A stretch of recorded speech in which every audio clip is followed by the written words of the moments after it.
कहते सुखदेव ने 84 भुगती बड़ा पजावे खरवो, तेरी क्या बुनियाद पुरानी तू पेंडा पंथ पकड़वो।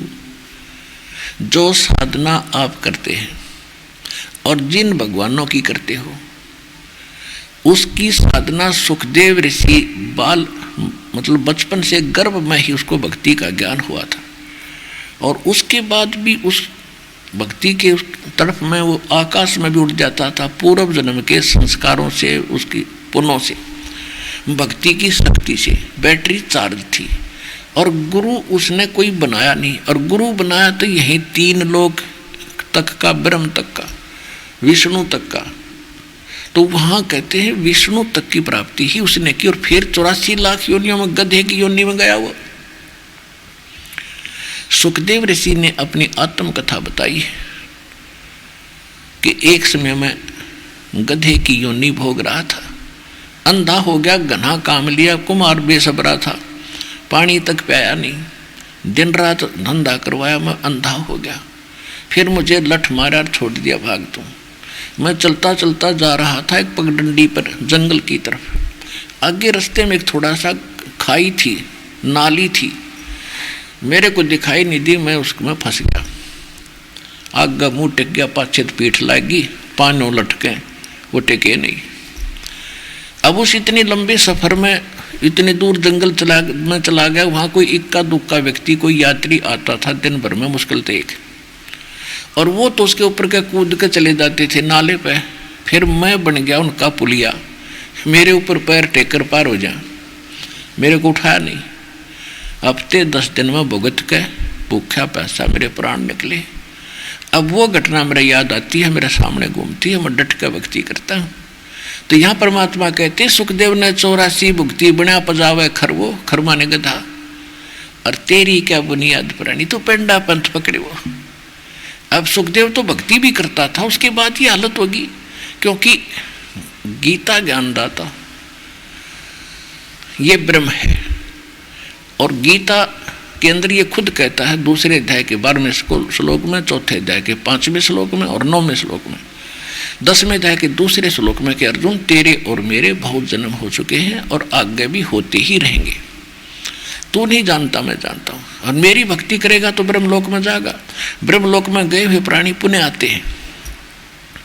यानी ब्रह्म की साधना और ब्रह्म के पुत्र ब्रह्मा विष्णु महेश की साधना करने वाले भी जन्म मृत्यु में रहते। गीता अध्याय नंबर 15 के श्लोक 16 और 17 में 3 पुरुष हैं। एक सरपुरुष तो गीता ज्ञानदाता है, 21 ब्रह्मांड का स्वामी है, ये भी नासवान, शर्मा ने नासवान। और दूसरा अक्षर पुरुष है जिसको परब्रह्म भी कहते हैं, ये 7 संग ब्रह्मांड का स्वामी है। और इस गीता अध्याय नंबर 15 के श्लोक नंबर 16 में लिखा है कि सरपुरुष और अक्षर पुरुष ये 2 पुरुष हैं जो वेल नोन हमने पता है यहाँ के।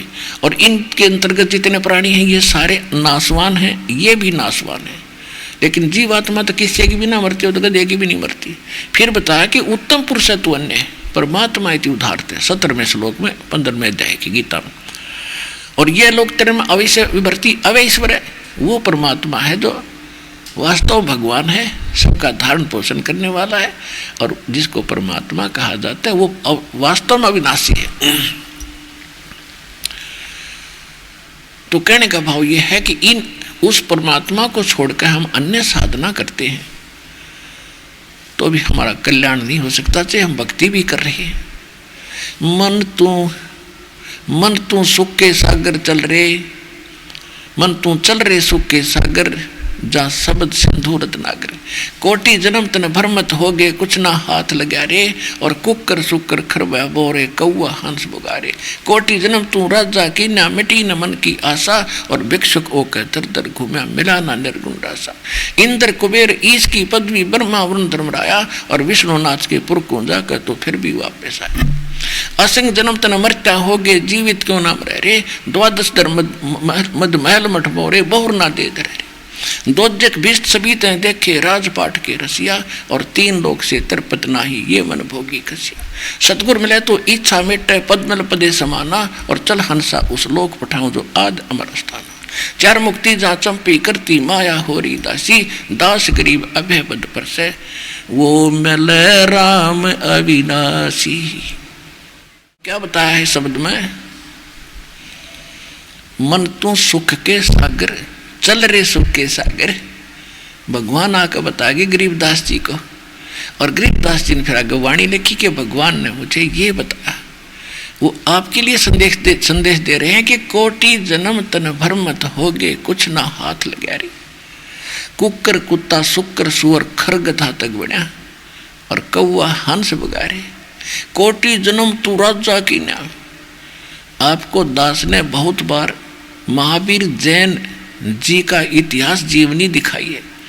वो कितनी बार तो राजा बना, देवता बना, और फिर गधा बना 60 करोड़ बार, 30 करोड़ बार कुत्ता बना, तो 60 देवता पद ने 80 लाख बार तो देवता बना, और 60 करोड़ बार गधा, गधा देख कर बना तेरा सारी और देवतापन खत्म हो जाए उस आदमी का। तो यह भूल थी हमारा, हमने रास्ता ठीक नहीं मिला। हमने डले भी ढोए, प्रयत्न भी किए, पर हमारे हाथ कुछ नहीं लग गया। कहते डिम्ब करें डूंगर चढ़े, अंतर झीनी झूल, जग जाने बंदगी करेंगे बोवे सूल बबूल। ये तो बबूल के सूल बो रहे थे। आज तक तो साधना करते थे ब्रह्मा विष्णु महेश ब्रह्म और परब्रह्म तक की। परब्रह्म का तो बेरा ही नहीं था। पारब्रह्म तो अब पता चला, परब्रह्म का भी नहीं पता, सुना करते, और ब्रह्म तक मुश्किल से कोई पहुंचता था। तो क्या बताते हैं कि इन साधनाओं से जो तुम करते रहे हो, आपने इंद्र की पदवी भी पाली। इंद्र स्वर्ग का राजा होता है। एक बार एक मार्कंडे नाम का ऋषि बंगाल की खाड़ी में तपस्या करे था, और इंद्र की पदवी जिसको प्राप्त होती है उसको एक सख्त हिदायत होती है, इंस्ट्रक्शन होती है, एक कंडीशन होती है कि तेरे शासन काल में 72 चतुर्युग तक एक इंद्र का शासन काल होता है। एक चतुर्युग में 43,20,000 वर्ष होते हैं। सतयुग, त्रेता, द्वापर, कलयुग 4 मिला के एक चतुर्युग कहता है। ऐसे ऐसे 72 चतुर्युगों तक वो इंद्र का राजा बनता है, जो नीचे कोई तप या कोई यज्ञ हवन आदि करके उस पद को प्राप्त करता है। उसको एक संकेत होता है कि तेरे शासन काल में यदि कोई इंद्र की पदवी प्राप्त करने योग्य तप या कोई धार्मिक अनुष्ठान सफल कर लेगा तो तुझे पद से हटा दिया जाएगा, उसको बैठा दिया जाएगा। तो राज पाने के लिए तो कुकर्म तार दे आदमी, यो इंद्र का राज स्वर्ग का इस पृथ्वी के छोटे से टुकड़े के लिए मुख्यमंत्री उतार दे, मुख्यमंत्री बनने के लिए वो स्वर्ग का राजा। तो उसने हर घटिया अपनी जो है चाल चलते हैं, ये राजनीति है, राजनीति घटिया ही होती है। वो यहाँ तक चाल चल रखी है कि अपनी वहाँ उसके नौकरानी सारी देवी और देवता उसके अंडर है। तो सबको सतर्क रखा है, कोई भी कोई तपस्या करता हो या कोई ऐसा धर्म कर रहा हो मुझे बताओ, और फिर वहाँ भेज देता है, ऐसे कोई उसका खंड करवा देता है तो वो सफल नहीं होने देता। इंद्र को पता चला कि बंगाल की खाड़ी में एक मार्कंडे नाम के ऋषि काफी वर्षों से साधना कर रहे हैं, और देख लो। तो इंद्र ने सोचा महान संत दिखा है, तो उसने एक उर्वशी भेजी सबसे खूबसूरत, और उसने जाकर के वहाँ एक बहुत सुंदर वातावरण बना दिया, ठंडी हवा चले, ना गर्मी ना सर्दी, अपनी सिद्धि से। और उस मार्कंडे ऋषि से 50-100 फुट की दूरी पर जंगल में उसके सामने नाचन लगी। मार्कंडे ऋषि की आधी आंखें खुली आधी बंद, और वो देख भी रहा नीचे भी ऊपर भी। अब समाधि क्या होती है? पुण्यात्मा, यो मन इतना नालायक है, ये किसी का काबू में नहीं आता। इस मालिक की भक्ति से इसमें लगाम डला है, परमात्मा की भक्ति से, क्योंकि यो काल है, मन काल का एजेंट है, और ये परमात्मा से ही दबता है, इसकी सत्य नाम और सच्ची भक्ति से दबता है। तो वो क्या करते, समाधि क्या होती है? जैसे आप कहीं बस स्टैंड में खड़े हो जाते हो और बस के इंतजार में आप 20 में देखोगे आई नहीं गाड़ी, थोड़ी देर बैठोगे फिर देखोगे आई नहीं मोटर। ये मन टिकने ना दे, और कहीं बैठा होगा तो बैठा ले, चल वहाँ घूम कर आते हैं। और आप फिल्म देखने चले जाओ, 3 घंटे गाने पता नहीं लगे कित गए, न सोचे हो गए पूरे भाई, जल्दी खत्म हो गया। और क्योंकि तो ये मन वहाँ टकेगा जहाँ इसने नई नई बकवाद देखने मिले। हम सोचा करते समाधि ला रहे, इनके ऊपर सुरती चली जाती है। ये शरीर में एक ऐसी व्यवस्था है जैसे टीवी चैनल होते हैं। वो समागम वो प्रोग्राम कहीं हो रहा तो होता है, दृष्टिगोचर टीवी में होता है, तो अंदर वो टीवी चला रखे काल ने, ये चैनल जो हमारे कमल बने हुए हैं। तो उस ऋषि का कोई कमल खुल गया और उस कमल के अंदर से वो पहुंच गया ऊपर, सुरती दूरबीन लग जाती है अंदर। उस दूरबीन से ऊपर के औरतें नाच रही थी महास्वर्ग में, उसके सहस्रार जो इस ब्रह्मलोक के अंदर, वहाँ पर औरतें नाच रही सुंदर सुंदर। वही ये बकवाद है सारा, और क्या है? अपनी पूंजी होटल है वो, तो अपने पुण्य खत्म करो, वहाँ सारा दिन ठाठ करो, जब पूंजी खत्म होते फिर गधा बनो, यानी पुण्य नष्ट होते ही। तो वो वहाँ देख रहा था, वहाँ यहाँ की इंद्र, वहाँ एक कोमन स्वर्ग का राजा है इंद्र, तो उसकी औरतों से भी ज़्यादा सुंदर औरतें वहाँ पर थी। तो जब वो उर्वशी नाच कूद कर उसने सारे फंड कर लिए और मार्कंडेय ऋषि ने कोई गतिविधि नहीं की, तो उसने कति निवर्स्तर होगी वह, फिर भी उसमें कोई एक्टिंग नहीं है, कोई एक्शन नहीं। तो कपड़े पहन के वह उसके पास आ गई और कहा, महाराज ना जाने आपकी समाधि कहाँ है, यहाँ के अन्य तपस्वी तो मेरे को देखते ही डामाडोल हो गए, तो आप ना जाने कहाँ आपकी समाधि है। तो मार्कंडेय ऋषि ने कहा कि मेरी समाधि वहाँ थी जहाँ तेरे जैसी तो उन नाचने वालों की नौकरानी चरण धोने वाली थी। तेरे को क्या देखूँ मैं, तेरे से कोई सुंदर हो उसने भेज। तो वो कहती है, जी मैं इंद्र की पटरानी हूँ, मेरे से सुंदर कोई नहीं। तो उसने कहा कि तू क्या करना आई? कि मैं इसलिए आई कि मुझे आप वहाँ चलो, और नहीं तो मेरी बेइज्जती हो जाएगी, वहाँ मुझे दुआगन करेंगे, दंड मिलेगा कि तू हार कर आ गई, तूने नाश कर दिया, आप एक बार चलो, मेरी इज्जत रह जाएगी। मार्कंडेय ऋषि ने कहा कि जब इंद्र मरेगा तब तू क्या करेगी? कि मैं 14 इंद्र वरूंगी। देखो पुण्यात्मा, हमने कितने डले डो रखे। वो पुण्यात्मा जो इंद्र की पटरानी बनी हुई है उसको सची नाम दिया जाता है।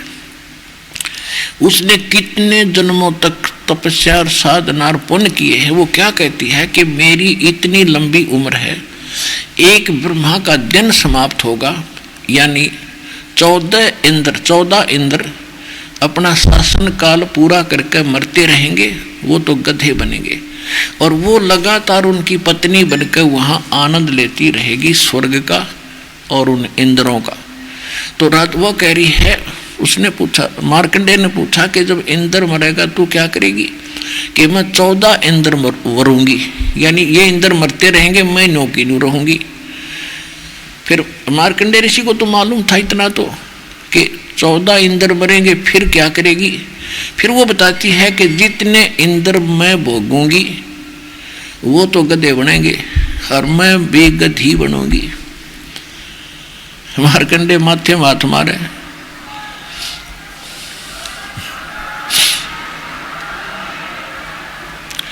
अब मार्कंडेय ऋषि कहता है, मुझे वहां क्यों ले जावे थी? अगर अपनी इज्जत रखने खातिर तू आज भी गधी 14 खत्म करेगी, हर मरने के बाद आप स्वीकार कर रही मैं गधी बनोगी, फिर यदि इज्जत की ठेकेदार नहीं तो थारी बुद्धि काम जारी है, और भाग यहां से।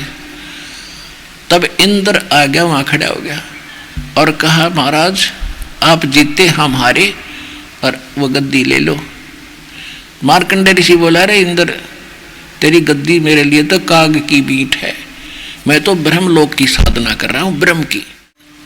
तू भी छोड़ दे इस गद्दी ने और आजा तो ऐसी साधना बता दूं, ऊपर की कर ले, ब्रह्मलोक में बहुत सुख है। अब जैसे गीता अध्याय नंबर 7 के श्लोक 12 से 15 में गीता ज्ञानदाता ये ब्रह्म है, ये कह रहा है कि तीनों गुणों के उपासक राष्ट्र स्वभाव को धारण किए हुए मनुष्यों में दूषित कर्म करने वाले मूर्ख ये मेरी भक्ति बना करते। और 7वें अध्याय के 16 से लेकर 19 तक कहा है कि ये 4 प्रकार के मेरी भक्ति करते हैं, उनमें से ज्ञानी श्रेष्ठ हैं और वो ज्ञानी मेरी भक्ति करते हैं। इसलिए मुझे अच्छे लगते हैं, वो उनको मैं अच्छा लगता हूँ। लेकिन इनको तत्वदर्शी संत ना मिलने से मेरे वाली घटिया अनुत्तम गति यानी मोक्ष समय ही तक आश्रित रहे। फिर 7वें अध्याय के 19वें श्लोक में बताया कि बहु नाम जन्माना मनते ज्ञानवान माम प्रपते, और वासुदेव सर्वमिति स महात्मा सुदुर्लभ है, कि वो तत्वदर्शी संत नहीं मिला जो बता दे वासुदेव की भक्ति करो वही सब कुछ चाहिए, अन्य ब्रह्म और सरपुरुष ब्रह्म, अक्षर पुरुष पर ब्रह्म और ब्रह्मा विष्णु में इसकी भक्ति से मुक्त नहीं हो सकते। तो ये बताने वाला संत बड़ी मुश्किल से मिलता है। जब तक वो ना मिलेगा ये रोग कटे नहीं। तो कहने का भाव ये है कि जो दास आपको बताना चाहता है, तो मार्कंडेय ने वही फंडन मान रखा था कि ब्रह्म लोक में जाएंगे ऋषि तो अच्छा सुख है वहां पर। अब ब्रह्म लोक में गए हुए प्राणी भी पुण्य जन्म मृत्यु में आते हैं। फिर भी इस जो आज दास समझाना चाहता है इसके लिए इतना ही काफी।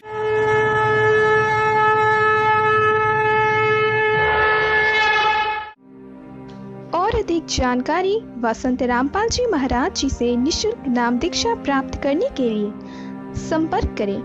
हमारे संपर्क सूत्र हैं 8222880541 8222880542।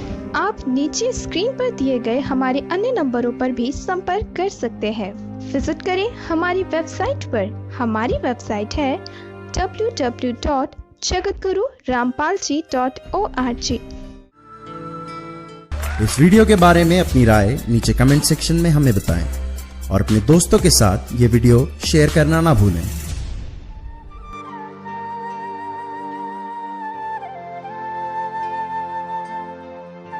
ਤੁਹਾਡਾ ਸਵਾਗਤ ਹੈ। ਇਸ ਚੈਨਲ ਨੂੰ ਸਬਸਕ੍ਰਾਈਬ ਕਰੋ ਤੇ ਇਸ ਚੈਨਲ ਤੇ ਅਸੀਂ ਪੋਜ਼ਿਟਿਵ, ਸਪਿਰਿਚੁਅਲ ਤੇ ਰੂਹ ਨੂੰ ਸਕੂਨ ਦੇਣ ਵਾਲੀਆਂ ਵੀਡੀਓਜ਼ ਅਪਲੋਡ ਕਰਾਂਗੇ। ਆਓ ਸਾਰੇ ਰਲ ਮਿਲ ਕੇ ਇਸ ਚੰਗਿਆਈ ਨੂੰ ਅੱਗੇ ਵਧਾਈਏ। ਧੰਨਵਾਦ।